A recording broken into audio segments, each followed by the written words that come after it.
Hello everybody, it's Heather from Little Bird Blythe. Today I am going to show you my Basaak Blythe doll, which is a Blythe copy.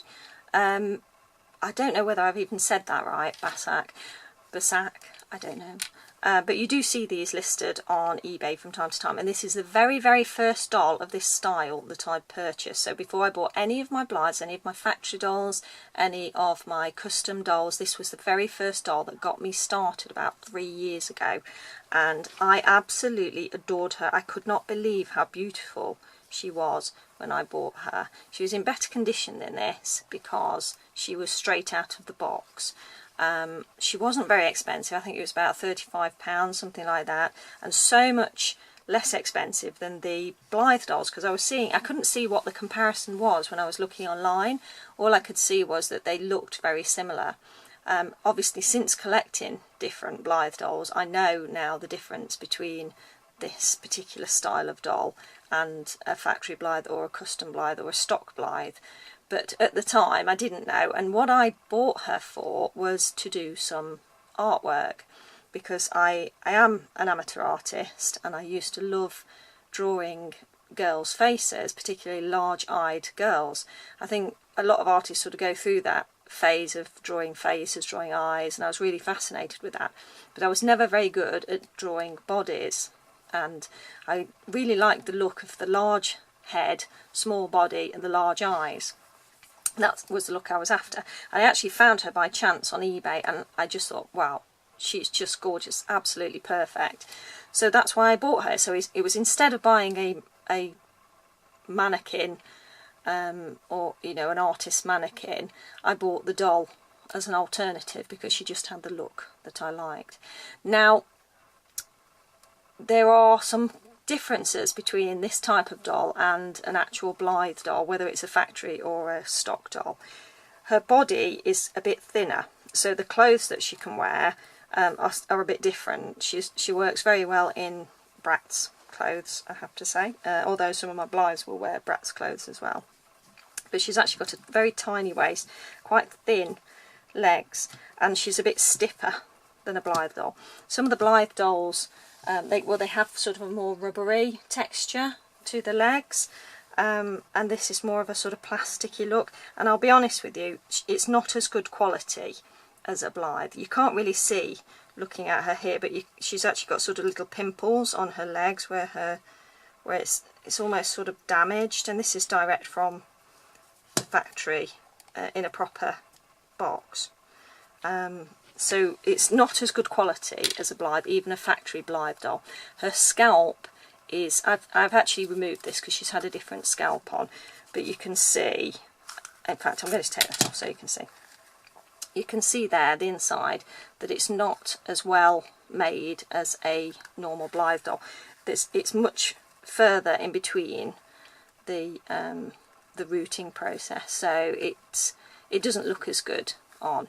Although for a starter doll, they're absolutely fantastic, and I did love her to pieces, and I'm not sure I would ever get rid of her just because she was my very first ever. Her eyes are very similar in that she has a pull cord and you change them by pulling. Not overly enamoured with the eye chip she's got on, and I actually think that her eyes have sort of gone out of sync almost, so one's like slightly lower. She's got, can you see there, she's got a slightly lower eye. So again, that's just an indication they're not as well made.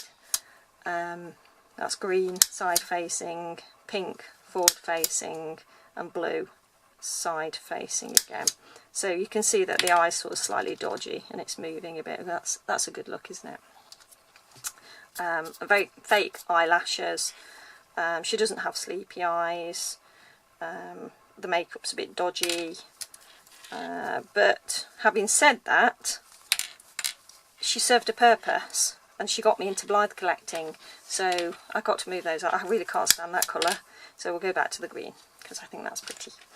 And I thought she photographed beautifully. When I first got her, I loved her. Despite the dodgy hair, I really did enjoy playing with this one, taking photographs of her and using her for artwork. So there you go. So that's a Basaak Blythe. In comparison to one of my factory dolls, I'll show you, which I've already shown you before. The factory doll feels more robust. Now, just bear in mind, I have shown you this one in a previous video with some of the others. Bear in mind, if you leave your dolls in black clothing, they will stain. So that the Blythe dolls, because they have like rubbery body, the legs stain, and that has happened to one of my custom dolls. One of the first custom doll that I bought actually had stained legs, and that's happened to this one as well. So my daughter's obviously popped her in these lovely little black leggings, which look totally cute. However, because we've left them on her, you can, I don't know whether you can see that, but she's actually gone grey. Whereas I don't think that would happen with the Basaak Blythe, because it's more of a plasticky feeling. So I don't know why that happens with Blythes. Obviously it's just something to do with the type of material. It's very absorbent, but you know, there's one of the downsides of having an actual Blythe. And even I think the comparison is that the Basaak Blythes just aren't the same quality, although they are a good starter. And obviously if you've got a bit more money, then you could move to a factory Blythe doll, because I think they always seem so much better quality, to be honest, than this particular Basaak Blythe.